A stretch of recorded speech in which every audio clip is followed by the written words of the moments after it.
신명기 33장 18에서 22절 말씀입니다. 스불론에 대하여는 일러스되 스불론이여, 너는 밖으로 나감을 기뻐하라. 이사가리여, 너는 장막에 있음을 즐거워하라.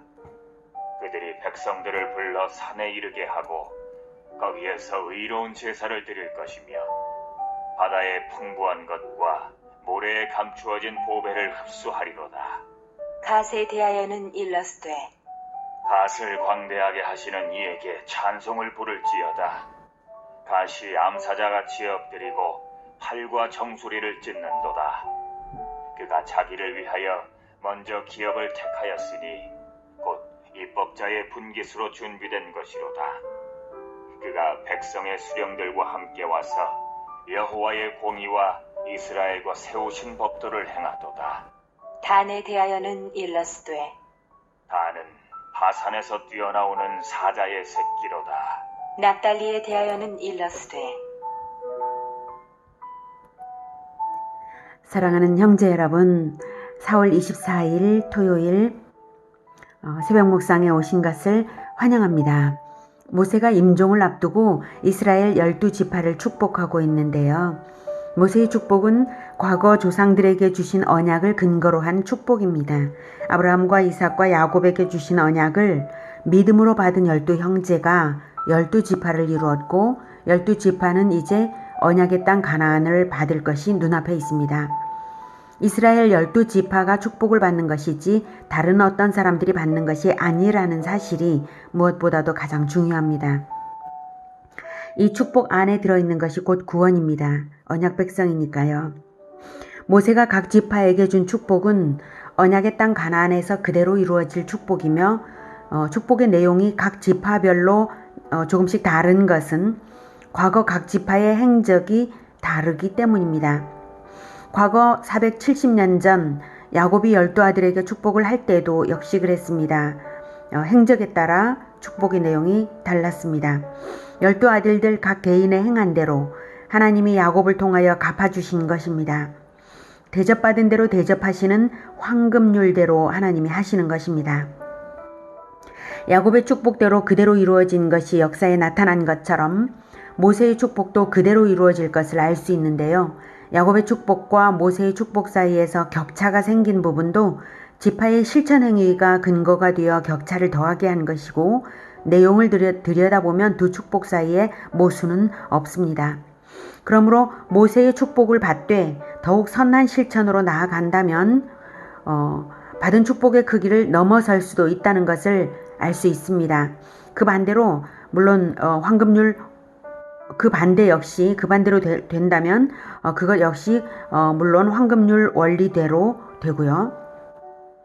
즉 언약에 따라 축복을 주시는 하나님의 주권이 절대적으로 성취할 일이면서도 사람 편에서 자유의지로서 행하는 것에 진리대로 연동된다는 것도 알 수 있습니다.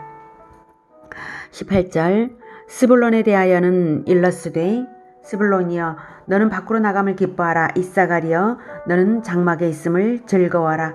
그들이 백성들을 불러 산에 이르게 하고 거기에서 의로운 제사를 드릴 것이며 바다의 풍부한 것과 모래에 감추어진 보배를 흡수하리로다.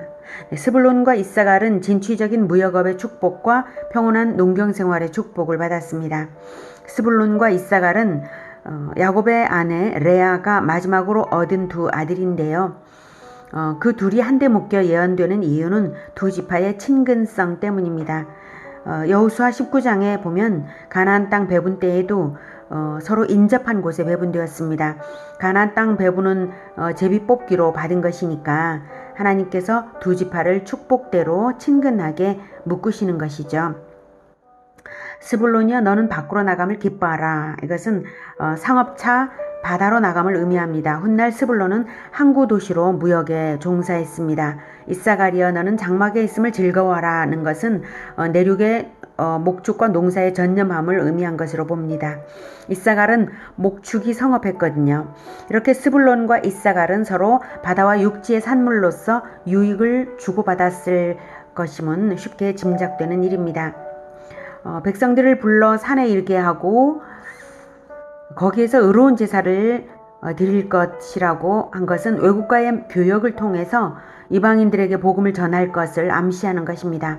산은 시온산을 암시하고 이방인들이 여호와의 말씀을 듣기 위해 모이는 것을 나타냅니다. 이사야 2장 2절에 보면 말일에 여호와의 전에 산이 모든 산 꼭대기에 굳게 설 것이요 모든 작은 산 위에 뛰어나리니 만방이 그리로 모여들 것이라 라고 예언했습니다. 그래서 산은 시온산이고 또한 교회 공동체를 의미하고 예수 그리스도로 인하여서 하나님의 전이 되는, 즉 성전이 되는 산을 의미하는 것입니다. 바다의 풍부한 것과 모래에 감추어진 보배를 흡수하리로다. 이것은 해상무역과 해산물의 수입이 막대할 것을 말하는 것이고 그렇게 되었습니다.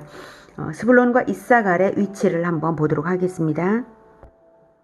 네, 이것이 분배받은 가나안 땅에 이스라엘이 분배받은 지경인데요. 여기 보면 네, 스불론이 여기에 있고 이사갈이 여기에 있습니다. 그래서 무역을 하기에 쉬운 그러한 위치에 있는 것입니다. 그리고 이사갈은 내륙에 스불론과 붙어 있고 내륙에 위치해 있죠. 다음 20절 갓에 대하여는 일러스되 갓을 광대하게 하시는 이의 찬송을 부를지어다. 갓이 암사자같이 엎드리고 팔과 정수리를 찢는도다. 그가 자기를 위하여 먼저 기업을 택하였으니 곧 입법자의 분깃으로 준비된 것이로다. 그가 백성의 수령들과 함께 와서 여호와의 공의와 이스라엘과 세우신 법도를 행하도다. 네, 광대한 영토의 축복입니다. 갓을 광대하게 하시는 이에게 찬송을 부를지어다. 갓지파는 요단 동편의 넓은 영토를 획득했는데요. 지도를 보면 므낫세의 버금가는 넓은 면적을 얻은 것을 확인할 수 있습니다. 네, 갓지파가 여기에 있죠. 그리고 이것이 므낫세인데 므낫세가 굉장히 넓은데요. 다른 지파들은 갓지파만큼 하지는 않아요. 보시면 그래서 광대한 영토의 축복을 받았습니다. 갓이 암사자같이 엎드리고 팔과 정수리를 찢는도다. 이것은 팔은 힘과 능력을, 정수리는 지혜와 지도권을 의미합니다. 갓지파는 용맹과 지혜로서 대적들을 제압할 것이라는 예언이죠. 축복대로 갓지파에서는 용사들이 많이 배출되었습니다. 그가 자기를 위하여 먼저 기업을 택하였으니 곧 입법자의 분깃으로 준비된 것이로다. 이 말은 여기서 입법자는 갓지파를 말합니다. 먼저 기업을 갓지파가 택했다라고 말하죠. 이것은 요단 동쪽 땅을 모세에게 먼저 요구한 것인데요. 가나안 땅에 들어가서 정복 전쟁을 하기 전에 이미 여기가 이제 요단강이 이렇게 흐르고 이 동쪽 땅에서 이미 정복이 되었어요. 정복된 땅이 있었기 때문에 이 땅을 먼저 요구했습니다. 갓지파와 르우벤 지파가 먼저 이 땅을 우리에게 주세요라고 모세에게 요구하니까 모세가 이제 이 땅을 차지하는 데 정복하는 데에 공로가 컸던 므낫세 반지파까지 포함해서 이렇게 배분을 먼저 했던 것입니다. 그 대신 먼저 이렇게 배분을 받는 대신 그들이 먼저 그 기업을 택하는 조건으로 가나안 정복 전쟁에 선봉에 서겠다고 이 세 지파가 약속을 했습니다. 갓지파와 르우벤 지파가 약속을 먼저 했는데 아마도 르우벤보다 갓이 더 주도적인 그러한 일을 하는데 주도성을 발휘를 했던 것 같습니다. 그래서 전쟁이 끝날 때까지 그렇게 하고 약속대로 하고 전쟁을 완수한 후에 이 서쪽에서의 전쟁을 완수한 후에야 요단 동쪽으로 다시 이렇게 돌아왔습니다. 그래서 이 요단 서쪽의 전쟁에서 또한 이 갓지파가 공로를 그만큼 세웠다는 것이죠. 약속대로 했고요. 그렇게 해서 입법적 권세를 가진 지휘관으로 표현한 것입니다. 그가 백성의 수령들과 함께 와서 여호와의 공의와 이스라엘과 세우신 법도를 행하도다. 이것은 가나안 정복 전쟁의 선봉에 서기로 한 약속대로 다른 지파의 지도자들과 함께 서서 여호와의 명령을 실행했으므로 모세의 예언대로 공의와 법도를 실행했다는 것을 말하고 있는 것입니다. 한편 야곱은 갓지파가 침략자들을 무찌를 것이라고 했는데요. 창세기 49장 19절에는 갓은 군대의 추격을 받으나 도리어 그들을 추격하리로다 라고 말했습니다. 모세의 표현과 야곱의 예언은 특히 갓지파의 사사 입다가 암몬 족속에게서 이스라엘을 지켜내어서 실현되었습니다. 22절 단에 대하여는 일러스되 단은 바산에서 뛰어나오는 사자의 새끼로다. 계략과 용맹의 축복을 단이 받았습니다. 모세는 단지파를 사자 새끼에 비유했는데요. 야곱은 단을 뱀에 비유했습니다. 창세기 49장 16에서 18절을 보면 단은 이스라엘의 한 지파같이 그의 백성을 심판하리로다. 단은 길섭의 뱀이요 샛길의 독사로다. 말굽을 물어서 그 탄 자를 뒤로 떨어지게 하리로다. 여호와여 나는 주의 구원을 기다리나이다. 이렇게 말했습니다. 비유된 동물은 다르지만 문맥을 통해서 나타나는 공통점은 둘 다 민첩성이 강조된 예언을 했다는 것입니다. 단지파의 민첩성은 삼손이 블레셋을 기습하여 압도한 일이나 또 라이스 백성을 기습 공격하여 단지파가 그 땅을 차지한 일에서 입증됩니다. 그런데 단지파가 라이스를 공격한 일은 정당하지 못합니다. 삼손이 블레셋을 기습한 것은 블레셋이 당연히 악하게 이스라엘을 공격했기 때문인데요. 근데 단지파가 라이스를 공격한 일은 오히려 단지파가 명분이 없는 일입니다.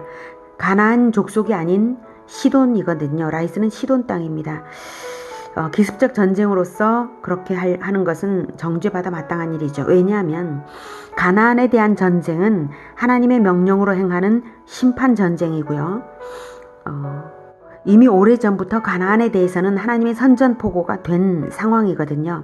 하지만 시돈은 즉 라이스는 가나안 족속이 아니고 그저 이방 땅일 뿐인데요.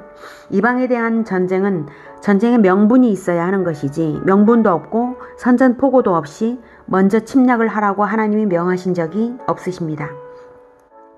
단지파에 대한 예언 중 야곱이 탄원조로 여호와여 나는 주의 구원을 기다리나이다 라고 하는 것은 정확하게는 의미를 알 수 없지만 아버지 야곱의 마음에 있는 어떤 판단이 있었을 것이라고 봅니다.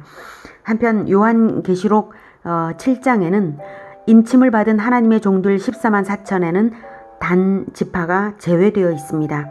요한계시록은 상징이므로 그 단지파를 신명기의 단지파와 동일시할 수 있는가, 창세기의 단지파와 동일시할 수 있는가 하는 의문이 들면서 이제 얻을 수 있는 통찰이 있습니다. 그것은 야곱이 아들 단의 구원을 요청한 것과 모세의 축복에서 시므온 지파가 제외된 것과 요한계시록에서 하나님의 종들 중에 단지파가 제외된 것에서 하나님의 백성에서 제외되는 자가 되어서는 안 된다는 암묵적인 경종을 울리고 있다는 사실입니다. 이 사실을 볼 때 우리는 구원의 진리를 오해해서는 안 됩니다. 하나님의 언약은 취소되지 않지만 언약 백성은 구성이 바뀔 수 있다는 사실입니다. 하나님의 말씀으로 주신 언약은 영원하지만 언약을 버리는 자는 자신도 버림받습니다. 하나님은 언약을 반드시 성취하시기 위해 언약의 혜택을 받을 대상을 확장하시면서 이방의 구원의 복음을 선포하셨습니다. 언약을 이루시는 하나님의 은혜는 영원합니다. 그러나 언약을 배반하는 자에게는 은혜를 거두신다는 것을 분명히 알아야 합니다. 요한계시록 22장 11에서 15절을 보면 불의를 행하는 자는 그대로 불의를 행하고 더러운 자는 그대로 더럽고 의로운 자는 그대로 의를 행하고 거룩한 자는 그대로 거룩하게 하라. 그것을 원해서가 아니라 12절에 보라 내가 속히 오리니 내가 줄 상이 내게 있어 각 사람에게 그가 행한 대로 갚아주리라 라고 말씀을 하시는 것입니다. 행한 대로 갚아주기 위해서입니다. 나는 알파와 오메가요 처음과 마지막이요 시작과 마침이라. 자기 두루마기를 빠는 자들은 복이 있으니 이는 그들이 생명나무에 나아가며 문들을 통하여 성에 들어갈 권세를 받으려 함이로다. 개들과 점술가들과 음행하는 자들과 살인자들과 우상 숭배자들과 및 거짓말을 좋아하며 지어내는 자는 다 성 밖에 있으리라. 알파와 오메가는 알파부터 오메가까지입니다. 과정입니다. 처음과 마지막은 처음부터 마지막까지입니다. 과정입니다. 시작과 마침만 있는 일은 있을 수 없습니다. 과정입니다. 시작부터 마침까지지요. 과정이 없는 일은 있을 수 없습니다. 과정 중에 행한 대로 갚아주실 분이 바로 보혈을 흘리신 예수님이십니다. 그래서 과정 중에 늘 자기 두루마기를 빨아입는, 보혈에 빨아입는 거룩한 백성으로 자기 영혼 관리를 하는 자들은 복이 있습니다. 그들은 음행과 살인과 우상숭배와 거짓에 빠지지 않고 생명나무에 나아가며 문들을 통하여, 즉 언약 공동체의 계보를 통하여 거룩한 성새 예루살렘에 들어갈 권세를 얻는 것입니다. 단이 아버지 야곱의 예언을 받은 이후 그 어떤 회개의 행위가 기록되어 있지 않은 것, 시므온 지파가 모세의 축복에서 제외된 이후 그 어떤 회개 운동이 기록되어 있지 않은 것은 그들에게서 회개다운 회개가 없었기 때문일 것입니다. 단은 개인이므로 개인의 내면을 알 수 없지만 시므온 지파는 공동체이기에, 그리고 모세의 축복에서 제외된 사실은 너무나 엄연한 사실이고 충격이므로 공동체적 회개 운동이 벌어져야 마땅합니다. 자기의 두루마기를 보혈에 빨아 입어야 하는 것이죠. 통째로 금식하며 하나님께 탄원을 할 만한 일입니다. 시므온 지파에게 그런 것이 왜 없었을까요? 그래서 성경은 암묵적인 경종을 우리에게 남긴 것입니다. 하나님의 언약은 반드시 성취되고 영원합니다. 그러나 언약 백성은 바뀔 수 있다는 이 사실을 잊지 마시기 바랍니다. 그것은 그 사람 자신이 자기 두루마기를 보혈에 늘 빨아 입으면서 영혼 관리하면서 행위로서 언약 백성이라는 것을 늘 나타내고 있는지에 달려 있습니다. 두루마기를 보혈에 늘 빨아 입으시는, 영혼 관리하시는 여러분 되시기를, 우리 모두가 되기를 바랍니다. 시작이요 마침이 되시는 주님께서 우리 개인들의 시작부터 마침까지의 과정을 평가하실 것입니다. 기도하겠습니다. 하나님은 대접받으신 대로 대접해 주시는, 행한 대로 갚아주시는 분이십니다. 행한 대로 축복도 주시고 행한 대로 평가하십니다. 참으로 두려운 하나님이십니다. 우리가 하나님을 두려워하는 마음을 잃지 않게 하여 주시고, 하나님의 언약 안에, 하나님께서 은혜로 베푸신 이 언약 안에 늘 보혈의 영혼의 두루마기를 빨아 입으면서 구원 안에 있게 하여 주시옵소서. 늘 생명나무에 나아가며 문들을 통하여 성에 들어갈 권세를 얻는 우리 모두가 되도록 주님 붙들어 주시옵소서. 우리에게 새 언약의 피를 뿌려 우리를 하나님의 언약 백성으로 예수님을 통하여 불러주신 것을 참으로 감사를 드리며 언약의 피를 뿌리신 예수 그리스도 이름으로 기도드립니다. 아멘. 이어지는 시간은 개인 기도 시간입니다.